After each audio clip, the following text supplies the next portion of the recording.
Om Shanti. Good morning. आज बाबा अपने right hand बच्चों को याद कर रहे हैं। हम सब बाबा के बच्चे हैं। बाबा सबको प्यार करता है, लेकिन आज बाबा अपने राइट हैंड बच्चों को याद करते हैं। क्योंकि राइटियस कार्य, आप देखो, राइट हैंड से ही तो होता है। तो ऐसे बाबा के जो राइट हैंड बच्चे हैं, उनकी बाबा आज विशेषताएं बता रहे हैं। सबसे पहली बात उनके जीवन में दिखाई देगी, वो है श्रेष्ठ कर्म, राइटियस कर्म, अच्छे कर्म। वो सदा अपने जीवन में करते रहेंगे, ताकि बाबा को इस दुनिया में हम प्रत्यक्ष कर सके, ग्लोरीफाई कर सके। तो राइट हैंड बच्चों की सबसे पहली विशेषता होंगी श्रेष्ठ कर्म करना। एटलीस्ट बाबा कहते सारे दिन में लक्ष्य रखना चाहिए कि 2 या 3 मेरे से अच्छे काम होने चाहिए। तो इससे हमारा भाग्य बढ़ता जाएगा।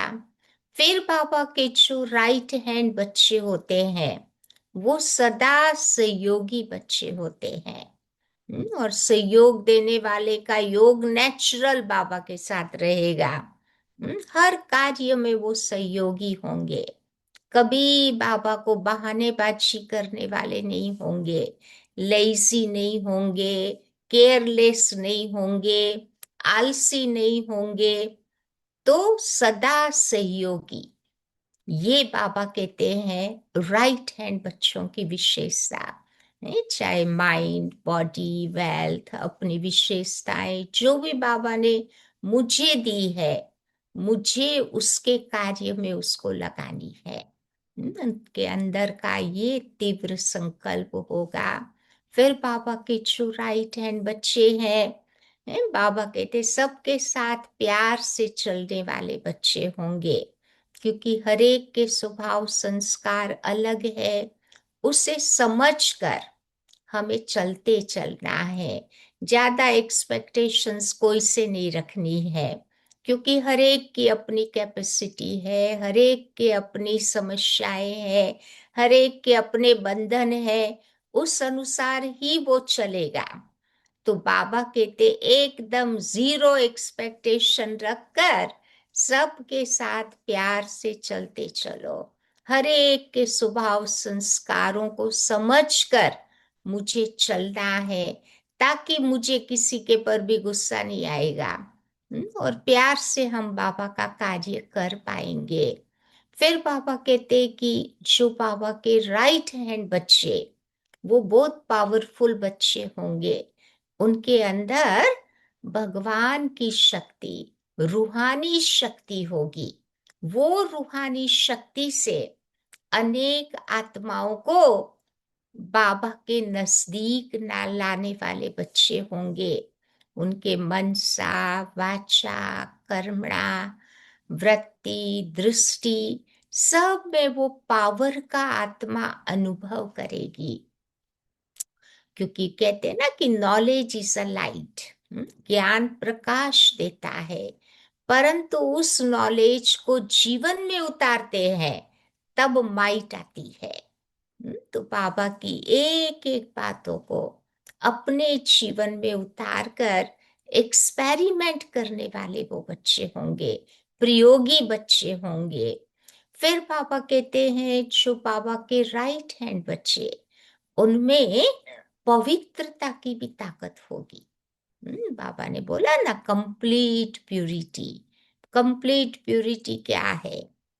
मनसा, वाचा, कर्मणा, संबंध, संपर्क और स्वप्न और संस्कारों में, सब में बाबा कहते वो पवित्रता का अनुभव खुद भी करेगा, दूसरों को भी कराएगा।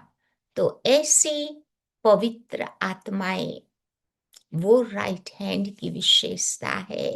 फिर बाबा कहते वो साक्षी दृष्टा आत्माएं होंगी। हर एक का पार्ट साक्षी बन करके वो देखेगी। कोई के भी पर्सनल प्रॉब्लम में, पर्सनल बातों में अपने को नहीं उलझाएगी। क्योंकि अगर मैंने उलझा दिया तो क्या होगा, दुखी बन जाएंगे। फिर खुद को ही नहीं हम संभाल रहे हैं, दूसरों को कैसे मदद करेंगे, संभव ही नहीं है। तो इसीलिए बाबा कहते हैं हर बातों को न्यारी प्यारी आत्मा बन करके देखेगी और उसको मदद करेगी और आगे बढ़ती जाएगी। क्योंकि टू मच अपने आप को जब किसी की जीवन में इन्वॉल्व कर देते हैं तो इससे फमिलियरिटी भी आ जाती है। फिर धीरे धीरे अट्रैक्शन होगी, फिर बाबा कहते वही मोह का बंधन बनता जाएगा। फिर वही मोह आत्मा को बांध देगा अनेक प्रकार के बंधनों में। इसीलिए हरेक के पार्ट को मुझे न्यारा प्यारा बन करके देखना है। टू मच इन्वॉल्व कहाँ पर भी हमें नहीं करना है, क्योंकि हम भगवान के मैसेंजर है। हमारा कार्य है भगवान का संदेश दिया और फिर चलता भला।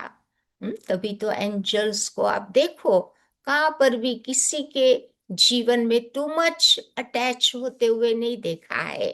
वो न्यारे प्यारे बन करके अपना कार्य करते हैं। फिर बाबा के राइट हैंड बच्चे बाबा के ते बहुत ब्लिसफुल आत्माएं होंगी।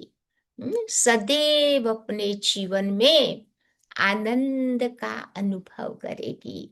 वो जो गायन है ना, अति इंद्रिय सुख पूछ ना हो तो गोपी वल्लभ की गोप गोपियों से पूछो। तो उनके अंदर में वो नशा रहेगा कि वही गोपी वल्लभ की मैं ही सच्ची सच्ची गोपी हूँ। बाबा मेरे लिए इस धरती पर आए हैं। बाबा मुझे अपनी मुरली सुना करके, बाबा मुझे अपने ज्ञान का भंडार दे करके मेरा जीवन श्रेष्ठ बना रहे हैं। तो ऐसी अति इंद्रिय सुख का अनुभव करने वाली राइट हैंड आत्माएं होंगी। फिर बाबा ने एक बार बोला था कि राइट हैंड बच्चों में इक्वालिटी होती है। इक्वालिटी माना हर परिस्थिति में उनकी स्थिति समान रहती है। जैसे सुख आया, दुख आया, निंदा, स्तुति, जय, पराजय, हार, जीत, तो इन सब बातों में बाबा कहते उनकी स्थिति डावाडोल नहीं होगी।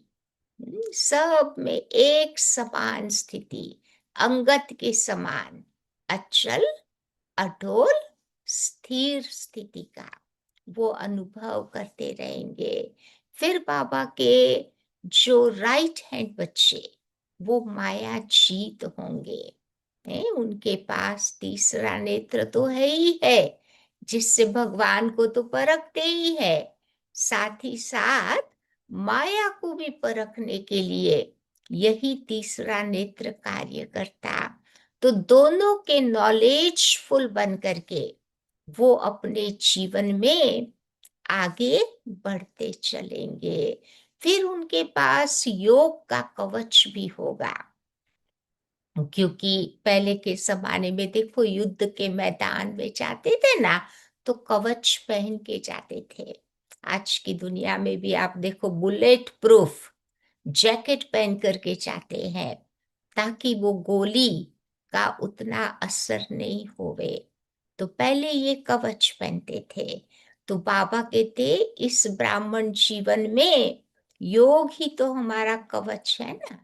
तो हमें योग का कवच पहन के रखना है ताकि माया की जो गोली आती है, रावण के जो बॉम्ब्स होते हैं, इन सब बातों से हम अपने आप को प्रोटेक्ट करके रखेंगे।